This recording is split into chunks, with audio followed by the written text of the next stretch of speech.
The weekend that we come from has awoken us to certain realities, and we're going to talk about it, whether it is uncomfortable or not. Because if we do not, it's one of the ways in which we allow certain things to take root and then continue to grow. Game Plan 2027, of course, is a conversation that we have every Monday and sometimes even into the week. But then today we're going to be looking into campaigns, attacks and negotiations. Stella Agara is a governance and security expert, and she joins us, analyst, and she joins us this morning in the Situation Room. Stella, good morning. Good morning. Good to see you. How are you doing? I'm fine, and thank you very much for having me. Karibu sana.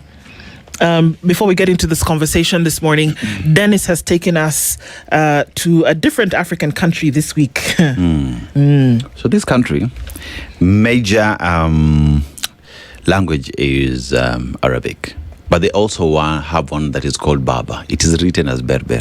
Berber. Berber. Trust Dennis. Try for real. She understands what it is I meant, yeah. But it's also a country that has oil, right? Sweet crude that is easy to process. And we're in Libya. Talk about Libya, you think of Muammar Gaddafi and what the country was. You talk about education, an economy that was working, healthcare that was working. You get out of school, no employment, but there's still a stipend that you continue to have. His push was that of having a united Africa with a single currency that pushes the continent forward. Unfortunately, he was taken out. Libya has never recovered since 2011. But let's go to the proverb that we get this morning, even as Java's Bigambo walks in. Karibu sana. Right? If you have me, you show me. If you don't share me, you don't have me. How would you interpret that? What are we talking about? If you have me, you share me. If you don't share me, you don't have me. I think it's just the thinking that whatever resources we have available, it's extremely important that we responsibly share them with each other. And the truth is that if we don't have some resources, we will have nothing to consume. And the Swahili normally say, kama hatuna hatuli, kama tunayo twajifundira. Like if we have plenty, we will eat in plenty. We'll abuse the meal. But if we don't have, we have nothing. I think it speaks a lot to most of Africa concerning some of the resources that we don't have across the board, but we can share with each other. And unfortunately, we've done a very bad job of sharing those resources. We are doing a better job of sharing them with outsiders than we are sharing them locally. Yeah. Javas Bigambo, karibu sana. Asante. How would you interpret our proverb? If you have me, you share me. If you don't share me, you don't have me. Well, there are very many lenses or prisms of perspective that I could afford that interpretation. I am an African. And in Africa, we believe in community and that sharing is caring.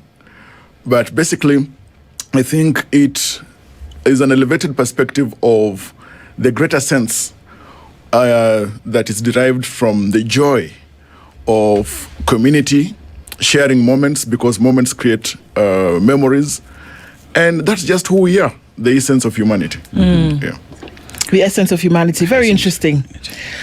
Okay, well, we've come off of a weekend that I don't think is in the doubt in anybody's mind that should not have unfurled in the manner in which it did.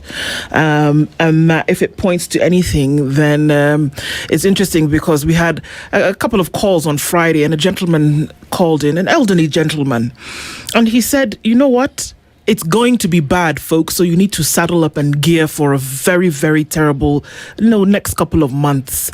If this is anything to go by, then it's not a good situation. And that was even before this happened.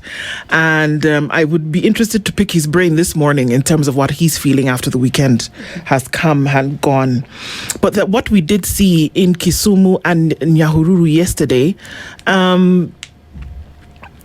I don't know what adjective to quite apply to it. However, we'd like to hear your thoughts in terms of what direction are we talking about now. Game Plan 2027. It seems as though the modus operandi is to try to shut folks down with violence, and that will, win the race. Stella?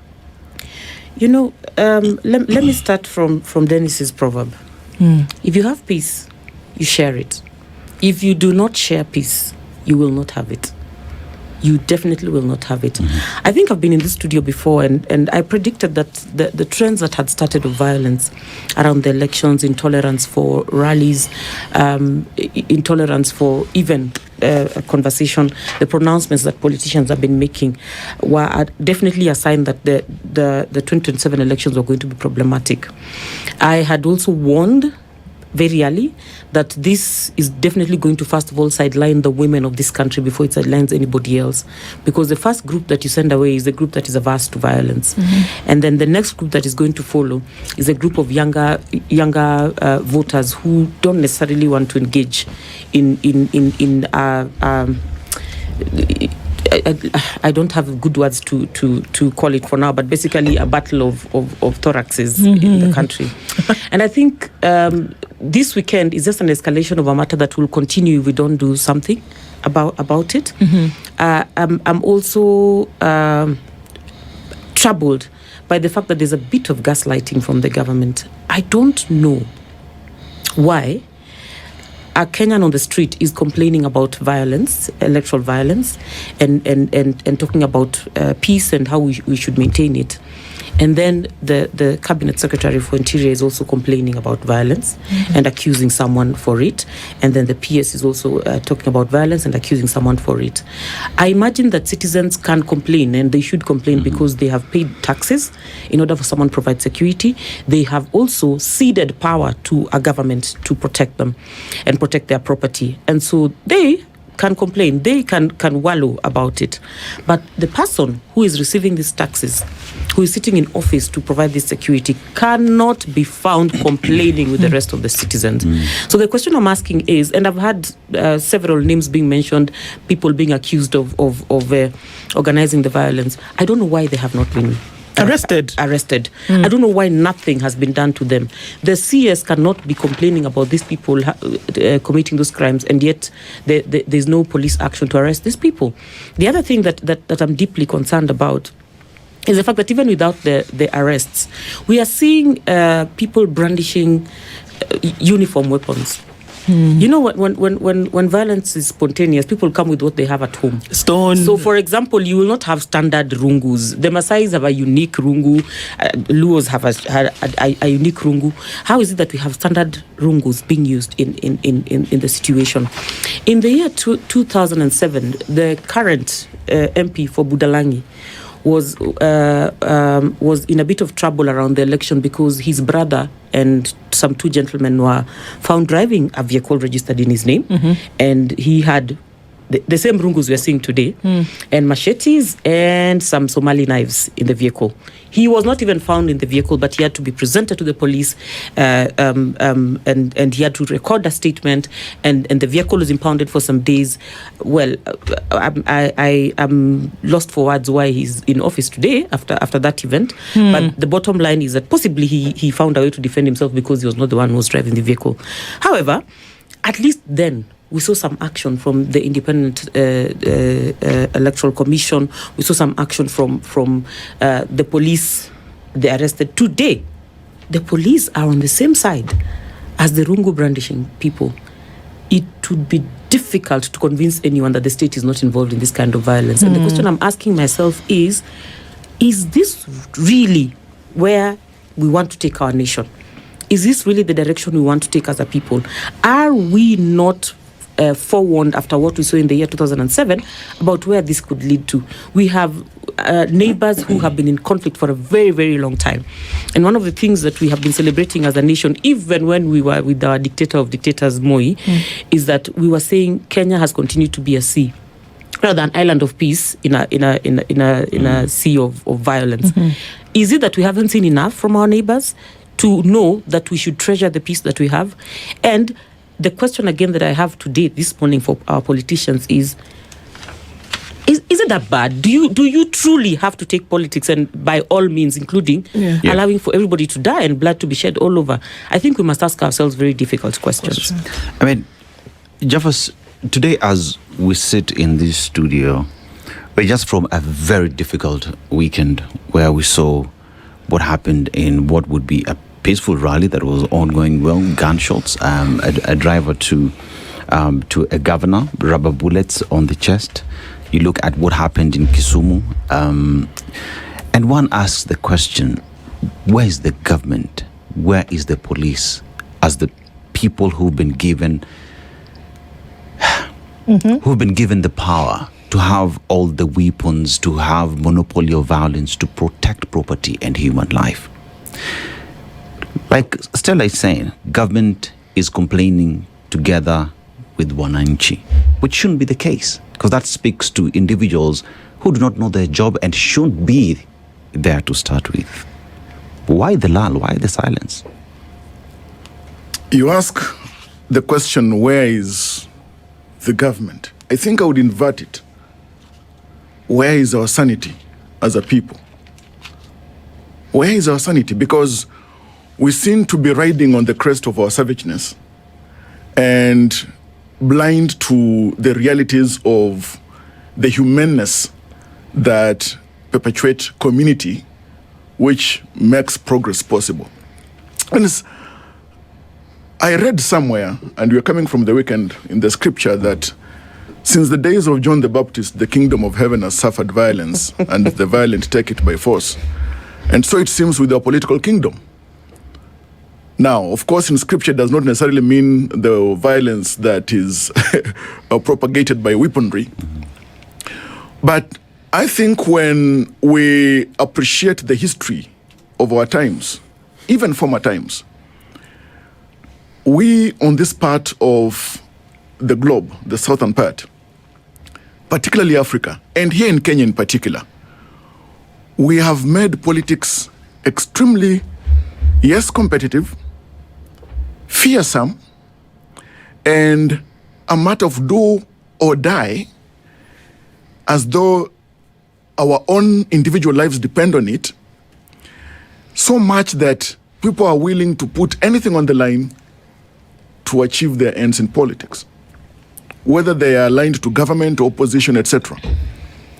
Now, look, the logics of predation, elite control, and thuggery in the bosom of ethnic politics is driving our politics today.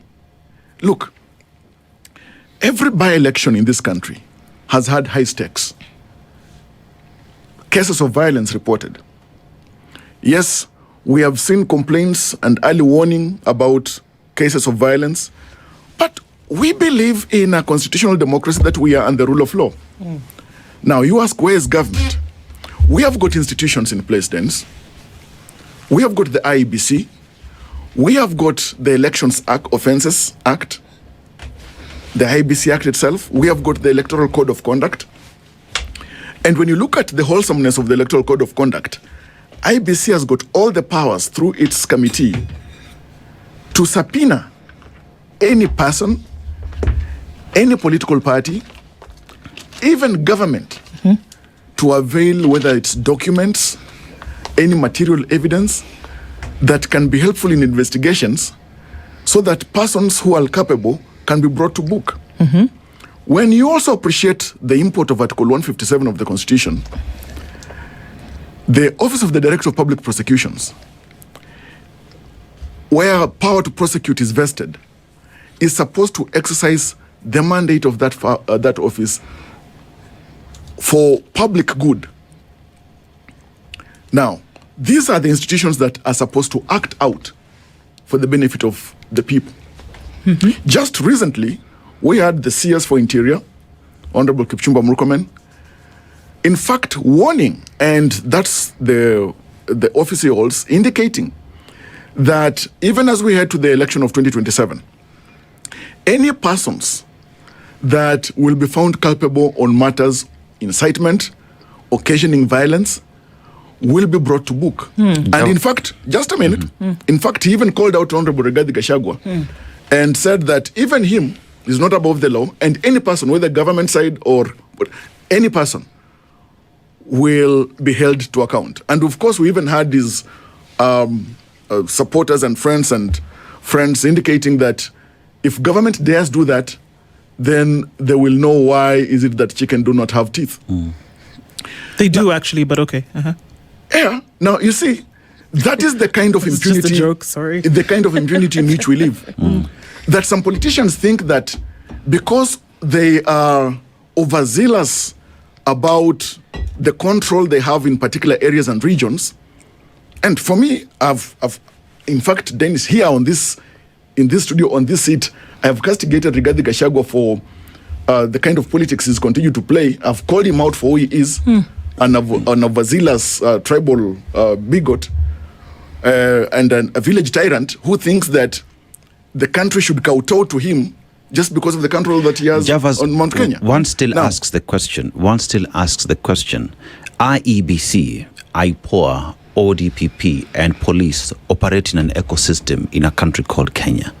Correct. That even when we do have elections, the police and the government is still mandated to ensure that life and property is protected. Correct. Whilst IEBC will get into investigations with regard to the Election Act, the government still has the responsibility of making sure that citizens and property is protected. And I ask the question, where is the government in assuring Kenyans that regardless of whether it's an election, whether IEBC is doing their part, whether ODPP is doing their part, that they are protecting life and property? Now, Dennis, I think there is a lapse here in consideration of issues where we think government and all these other public institutions are different. All these are government. Now, we have got institutions that are supposed to act and work independently, are supposed to work as such because they are financed by the exchequer. We do not expect to have IEBC looking over its shoulders before it acts, or the ODPP, or IPOA. Now, what we need actually right now, and I agree with Stella in some part of her sentiments, we expect independent, thorough investigations by the police, by IPOA, by the DCI. We've got all these agencies properly facilitated. We expect IEBC not just to speak from the rooftops, making warnings about possible cancellation or postponement of the elections in by-elections in Olkalau. We want them to take action. We look at the Register of Political Parties. The issue of looking at the conduct, the regulation of political parties, whether it's during by-elections or not, it is a duty that is due to that office. So, government includes all these entities. So is the IEBC failing by not doing what we think should be done? And I'll give you an example. You mentioned by-elections that have been violent. The last by-elections that took place between October 2025 and February this year were laced, not just laced, they were marked by violence. Magarini, Malaba, Mbere North, where interestingly enough, IEBC commissioners were present at polling stations while these things were happening, contrary to their own directive that you must vote and go home. Now, if they see these things happening under the cover of daylight, why wouldn't they act? And so if they have not, have they failed? Now, IEBC should live up to the mandate that it has. Have they failed if they don't act? We expect it to act better than it's doing today. Have they failed if they haven't? IEBC is not doing exactly that which is supposed to be done. To that extent, they are failing. Okay. To that extent, they are failing to live up to the mandate that the law bestows upon them. Now, let me ask the next question. It is coming in rapid succession because these are yes or no's, Javas. Here's a picture on the Star, right? There's a group of individuals. Well, actually, and in front of them, they're wielding these weapons that Stella has. What did you call them? Uniform weapons. Right. They have them. Rungu, some have bow and arrows. And in front of them, 1, 2, 3, 4, 5 officers in uniform, kind of just looking at them. Now, that's the question Dennis asks. Why wouldn't you round up these fellas, tie them up, put them in a corner and say, okay, no, you guys, we're not going to do this today? Why wouldn't you do that? And so who do you hold responsible when you're looking in the face of violence like this and you do nothing about it? All of us must be incensed at those photos. All of us.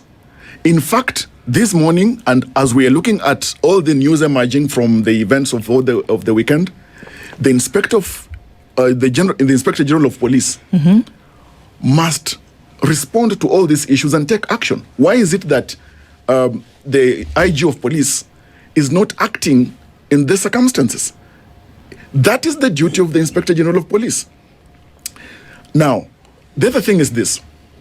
That's why I said earlier, Dennis, that we expect thorough investigations. We expect accountability. The IG must be held to account on these happenings.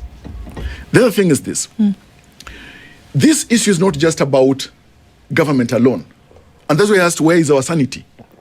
When ordinary citizens, some of them on payrolls, for example, of politicians, young people that are jobless being taken advantage of by certain politicians. It's about ourselves too. Our democracy faces an existential threat when members within the society, whether police officers, whether civilians, whether activists, engage in acts or omissions that subvert the cause of justice, the cause of liberal democracy, the perpetuation of independent institutions, and the integrity of those institutions. And so I think from where I sit, Ndu, I would say that we expect better of ourselves, we expect better of public institutions, we expect better of institutions even that are not government aligned. And the blame today, if you ask me, you mentioned even Mbeere. We saw some key political figures in Mbeere who are even engaging in acts of violence and intimidation. No action has been taken against them. The blame squarely falls and the responsibility on the police and the IBC to take action. Okay. Stella, even as we go to break, sorry. We talk about expectation. A child is born, you expect that by the time they are out of the womb, they can suckle. They're doing that. Expectation. If it doesn't happen, something. They get to 3-4 months, we expect some teeth to start popping up. By the time they get to 8 to 9 months, we expect them to crawl. By the time they get to a year, we expect them to walk. If they are not doing any of these things, what do? We bring in an intervention, isn't it? Okay. On the expectation that police should arrest criminals, because I think I'm tired of them being called goons. Criminals. The expectation that the individuals for whom it has been made public by those who, can you imagine? You pay somebody money to do a violent act and they even come and say, yes, it was this guy who paid us to do it. The individuals have not been arrested. One of the most famous cases of an individual who was not directly involved in violence was Felicien Kabuga, who recently died in a prison. They looked for him for years. They did not see him in the streets of Rwanda actually putting his hand to someone's neck. But he said that he financed a lot of this. And so he was a person of interest. Now, with these expectations that seem to be dashed against the rock by Javas's admission, what do you do when the expectation is unmet and we continue to spiral into this dark abyss? I think, you must have heard me giggling a lot while my friend Javas was speaking. Javas has been my friend for very many years, and this man is a brilliant man. And I think it's the brains that sometimes allow him to play the games that he plays with English when he cannot defend the position he finds himself in. And I think the beauty of it is that he, possibly because of his foundation, he struggles to depart truly from the truth. So he must find a way to pivot around the truth even as he's running away from it. The question of who is responsible for arresting is not a question Kenyans are asking. The question of who is responsible for calling out errant politicians is not a question Kenyans are asking. The question of who is supposed to be prosecuting is not a question Kenyans are asking. As a matter of fact, those are all questions that Kenyans answered in their constitution. They voted for that constitution. It was promulgated, and therefore we should be abiding by that constitution. Anybody who does not abide by that constitution, there are mechanisms to actually deal with those people. If it is not happening, it then means there's a problem in the system. And that problem is what I think the crux of our conversation is supposed to be about today. Javas did mention the good book, and he was quoting Matthew 11:12.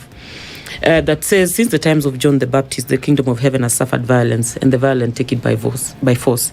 The violence described in that verse is the violence of the gap. People who can use language effectively to convince people and influence people into joining or leaving a camp. So the only violence we should be seeing, if that is the word we should go by, is people going to rallies, Dennis, having conversations with Kenyans, telling Kenyans, this is what I will do for you, this is what I'm going to make sure I stop, vote for me. That is the only violence we should be seeing. Unfortunately, we are seeing different forms of violence and people sponsoring the procurement of different kinds of weapons to be used to intimidate people on the ground. The fact that we have politicians making pronouncements and the National Cohesion and Integrity Commission has not summoned any of them to go and answer is an indictment on the commission. The fact that we have policemen on the same side, and I'm glad that there are images to support this, on the same side as goons. Javas will not tell you, but I'll tell you this without fear or prejudice, that the state is definitely involved. There is no way the police can be on the same side as people who are brandishing weapons unless they're together with them. We've seen the media sometimes even falling in the hands of the police just because they were in the wrong place sometimes. So it is impossible for you to be around them with a weapon and they don't know you. That one is for sure. As a matter of fact, if you ask some of the people who live in the informal settlements in Nairobi, they will tell you that a young man will be arrested for loitering. You could very easily be released after that arrest. But if you're found with a weapon, a knife, a penknife, whatever it is, you're going to be locked up. They know it themselves. So if you can be locked up for having a penknife in Nairobi, what is it that is acceptable about you having a bow and arrow in Kisumu? For the record, my people, Dennis, the Luos, don't use bows and arrows. They don't. You were saying this earlier. They do not. So if you see them with bows and arrows, it definitely means these have been supplied by a different force. I'm not saying they could not be Luos, they could be. But then those weapons have been supplied by somebody else, and that person did not take time enough to think and cover their plan effectively by making sure that the weapons in their hands are the ones they use. In this area. All know, my people, the Luos, are Mawe people. We are so good with the Mawe, we don't need to use anything else to send a projectile. So for me, we must speak to the matter on the table. The state has observed, let me not call it the state, the government has observed that it is not popular. The citizens have been demanding for the government to do certain things, and they are not willing to do those things. And so they have decided that they're going to manufacture opposition for the... Does this make sense? Opposition for the opposition. You know? So that when the opposition is on the ground, they don't get to execute their agenda, because every time they execute their agenda, it is glaring that the government does not have the support of the people. It would have been easier, it would have been much easier, Dennis, for the government to just say, you know what, Kenyans have said they want 1, 2, 3. Can we promise this and then tell them this one we cannot do because we need these kinds of resources and we don't have them available, and start working? Even Kenyans would understand that there's goodwill. For now, for as long as the government continues to operate as if they don't have the means to arrest people, they're not even able to call each other to order for the things that they're not doing. Indeed, we have discussed in this very studio that when IEBC is conducting elections, they sit with ORPP in the same room. They sit with tertiary education institutions and other education institutions to confirm the qualification of candidates. They sit with the police. They sit with every single agency responsible for elections, including the judiciary, to discuss matters elections, so that they can look at the entire continuum of elections, all the way to disciplinary and to the point where it gets to litigation in court, to discuss what happens when things go wrong. So the IBC does not even need to beg the police to arrest. Surely. They just need to announce, and we need to know that they have publicly asked the police to arrest. Then we'll go back to the IG and say, why haven't you arrested? And the IBC has asked you to arrest. Have you seen any action from anybody? Everyone who is in this government is complicit, and the person that they have put on the altar to be sacrificed is a citizen of Kenya. And Kenyans are telling them, you know what? We want peace. We will vote. We are able to and they've been saying this when they go for protests. We are peaceful. They have been saying this when they come out. They don't come out with weapons. They come out with the flag. Now they're saying, okay, fine. We are not even participating in this. You're still causing violence around us. We don't come with weapons. You bring people with weapons. So somebody is not listening to Kenyans, and they have decided they will manufacture popularity by ensuring that they make the opposition look like it's unpopular. Unfortunately, this is the age when data speaks louder than any other action that you take. And so they can't manufacture this. We must ask ourselves the question of, what do you do with individuals who cannot serve their purposes? If the president is serious about safety in this country and protection of the citizens, he should get the people in that Ministry of Interior to go home. This is an indictment on a man who has gone through political leadership programs where he even signed covenants to be faithful to the Constitution. Murkomen went through the political leadership and governance program. You sign a covenant at the end of the training that you will be faithful as a leader when you get elected. Murkomen is a man who campaigned in a very, very volatile area. And as a matter of fact, there was a period when he was in trouble because there were conflicts in his area. The group, the alumni of that class were the ones who were campaigning for him on the ground and protecting him. Today, he has forgotten and is now participating in politicking around the questions of peace in this country. This is irresponsible of this government. But beyond irresponsible, it is a sign of extreme incompetence. Because if they do not know what is going to shake the ground under their feet, then I'm certain that they do not know what they are bargaining for with this game that they are playing. And I suspect, I dare say, that they actually don't know where the line is drawn on this.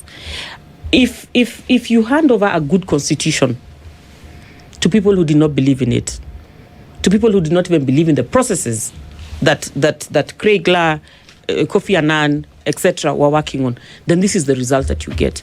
Unfortunately, we even find ourselves on the Kofi Annan Index for 2026-2027, recently published, and it's basically saying that Kenya has a high possibility of having violence. That at 81.4%, and moderate violence 75.4%. Number 12, after going through all the processes we have gone through, setting up systems, we are ranking in terms of systems. We just refuse to make those systems work because we have madmen running. But it seems that now we can't talk about Game Plan 27 because all of this is happening in the meantime. And perhaps Stella's warning as we went to the break is something. Is it not, Javas? Stella has got clear optical lenses on some issues just as much as myself. Okay. On issues of governance and politics and democracy in this country and on the continent. Now, the issue of violence that is being manifested is something that all of us are condemning. Even Honorable C.S. Kipchumba Murkomen has condemned vehemently, spoken against it, and in fact indicated that government is sternly going to take action against any individual who is going to be a perpetrator of violence in the country now and even moving into the election. The issue about the indicator in the Kofi Annan report. Now, look, nearly after every election since 2007, every Western democracy has billed our election as potentially violent. And we've shamed them. Because violence is not our character. Just a few elements who occasion this violence for their own personal interest. And in fact, let me tell you, by the grace of He who created us, I am sure that 2027 we are going to have very peaceful elections. The thing is this. When we say that we expect the rule of law, sobriety, to lead us even as we transition in these present times of the current constitution, what we're witnessing even in Olkalau, are we not seeing even legislators like Senator Methu, who was sponsored and elected on UDA, campaigning for DCP, contrary even to our own laws and regulations on matters of principles of political parties and affiliation to political parties? Why are we not calling such individuals out? Just 3 days ago or so, we saw the DCP leader, Rigathi Gachagua, issuing a stern warning to the governor of Muranga and telling him not to set foot in Olkalau. A day later, we are seeing the affront in Nyandarua. And in fact, on the orders and warning of Rigathi Gachagua, they never set foot in Olkalau.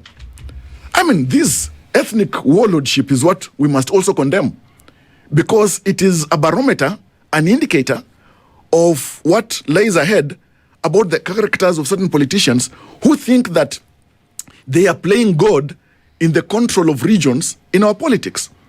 It is itself an existential threat. And that's why when we condemn, we must not be partially condemnative of that which we feel is ill, and then we absorb like a sponge to water that which we find that we can be okay with. So we must call out all these ills.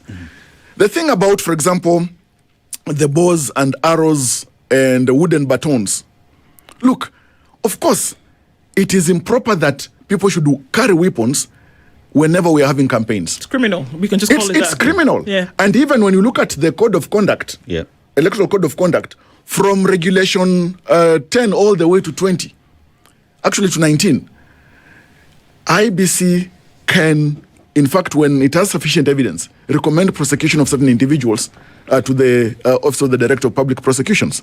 Now, when you walk across all the hardwares across town in Nairobi, across villages and hamlets, they are all these wooden batons. They are not owned by government, these hardwares. It is individuals who go there and procure these wooden batons, etc. We must condemn politicians who are sponsoring and forming groups that are terrorizing citizens across the country. Secondly, like I lamented a little earlier, it is also important that expeditiously the IG of police moves swiftly to investigate and apprehend individuals who have been caught on camera carrying all these weapons, including bows and arrows and all these wooden batons. This is what we expect. Now, my relative Stella here has called out CS Murkomen. But CS Murkomen, sincerely, on record, and you can play it, has come out, even including last Sunday, yesterday, to issue stern warnings, guided and directed, and they are properly coordinating the issue of ensuring security across all parts of the country, and including the elections that are going to take place. Stern warning to whom? Of course, to every citizen, to all culprits, to all because it is the ministry that is in charge of security and coordination of the same. Have we seen that people have acted or stopped behaving badly based on stern warnings? You see, behavior, character, morality as we all know it, cannot be codified successfully. While laws can there to stop people from acting in anomalous ways, abnormal ways, or out of context, I think also there is the place of sanity that is individual to respect the law. Because look, okay, when the law is there, we can just do this like human beings, whereby it's very clear that if there's something that's happening that is wrong, that is criminal, that is against the law. Yes. The expectation, that word that you've liked to use today, the expectation is that those who abrogate it should then be arrested. Correct.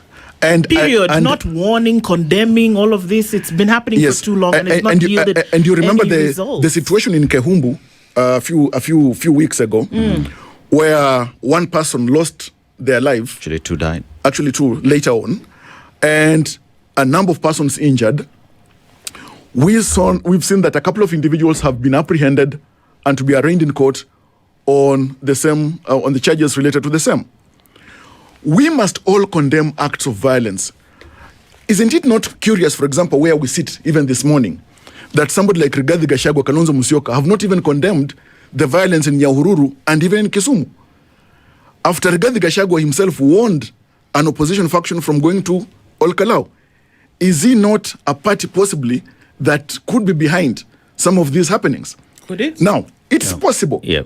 Because of territoriality of political parties and the political interests in this country, as we have seen over time. One then asks the question, Stella, in everything that Javas has said, and I want to focus on the police. The Interior Ministry is the well-resourced institution in this country based off the budget policy statement that we see today. What is actually the Act of Parliament? It is a well-resourced institution that is mandated to take care of Kenyan security. Now, Inspector General of Police, you have requested and urged him to come out and ensure that all these things are happening. We have one of the best intelligence in this country that have been able to foil terrorist attacks in the region and even in the continent. Thank you. Even in the continent. Am I wrong to say that intelligence of this country knows exactly what is happening in these regions? That this information is shared with the highest office in the land because he is the number one consumer of intelligence in the country. Because why? He chairs the National Security Council. That when everything else is happening, we cannot sit here and ask the interior IG or police to act. He knows his job. If we have to urge the man to work, he doesn't need to be in that office. If we have to sit here and ask every other person to investigate, they need to leave that office because there is nothing they are doing to assure Wananchi that they are working. Am I wrong to think like that? Let me start by saying you're not wrong to think like that. After I say that, I want to disabuse us of this idea of gaslighting Kenyans. We really must stop. Kenyans cannot vote, pay hefty taxes, but cede power to government to do certain jobs, and then you still come back and ask them to behave themselves. It is not 55 million Kenyans who are on the streets fighting. It's a handful of them. We know what criminals, where criminals are supposed to be. We know what is supposed to be happening to criminals. Number one. Number two, as Javas was speaking, I kept on remembering a funny song. There's a Nigerian comedian who keeps on playing a song that says marriage is a barbed wire.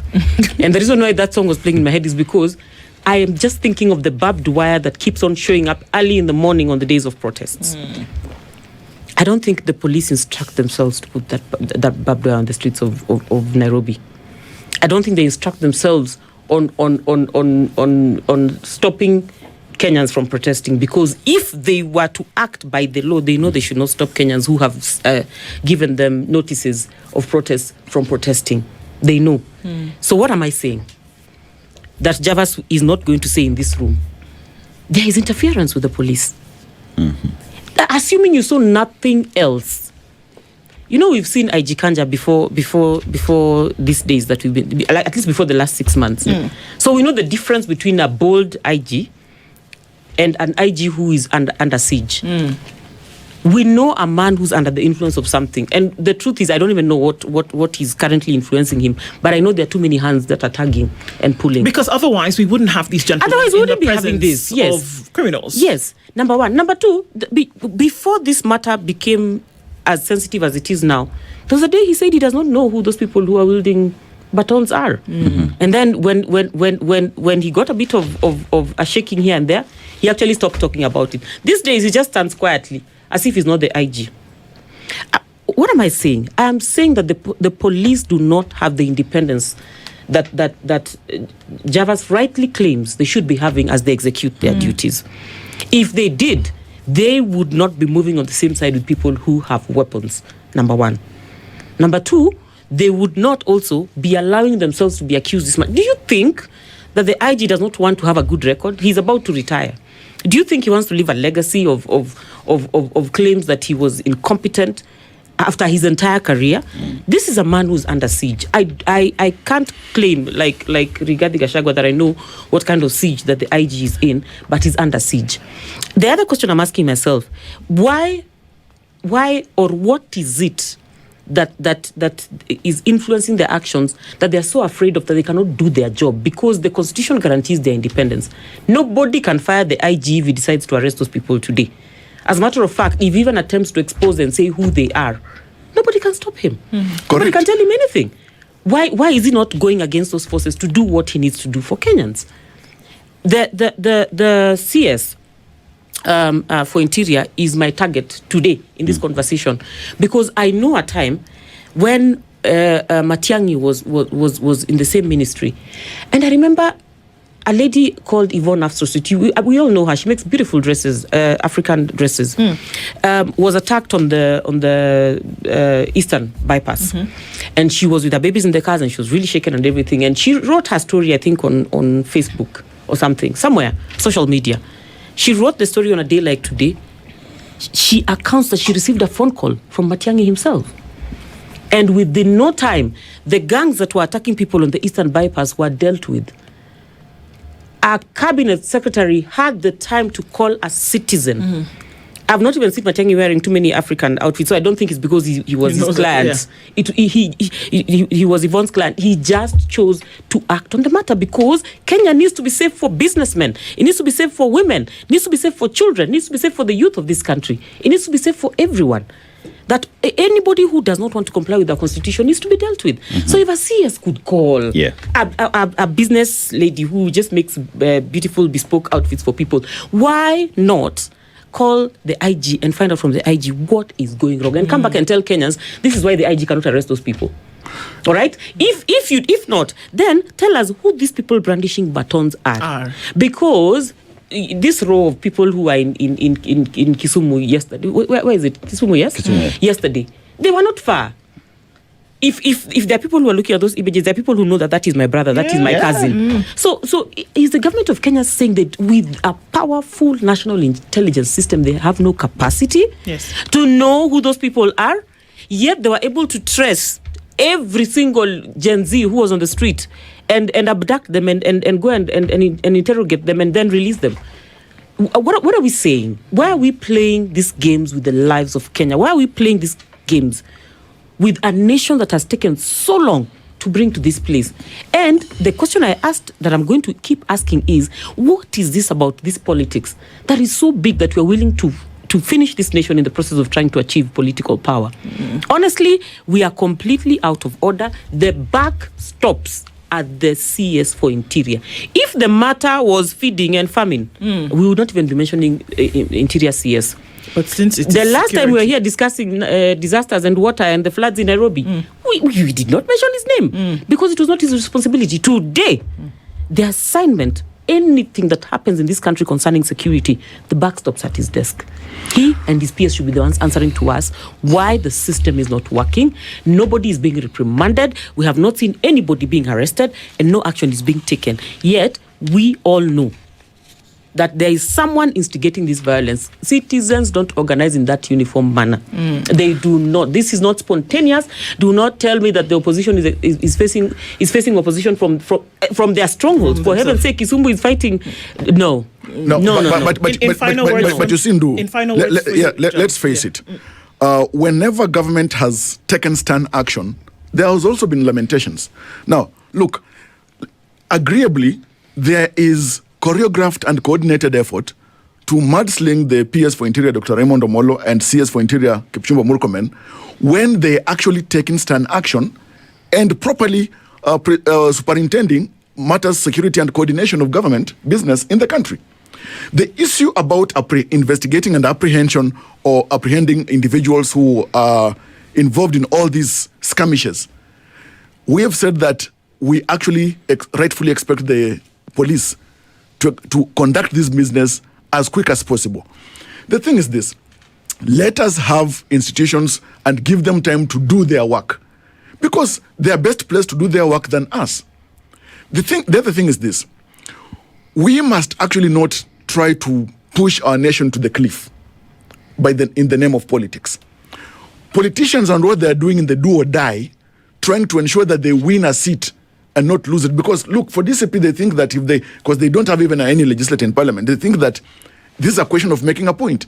Let us make our politics sober, accommodating, so that, as Stella says, women, young people, etc., should find it easy to campaign, to go to the polls and vote, and be sure that actually their votes will be counted and it will matter.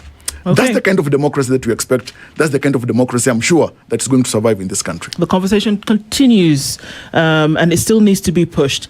But this is where we call it quits at this time, for us to continue to look into some of these things, because they're serious. They are dire. If we don't deal with them, who knows what we're staring into. Stella Gara, governance and security analyst, Javas Bigambo, political strategist. Thank you both for joining us this morning. Thank you so much. Asante Sana. This is the Situation Room, the only way to start your day.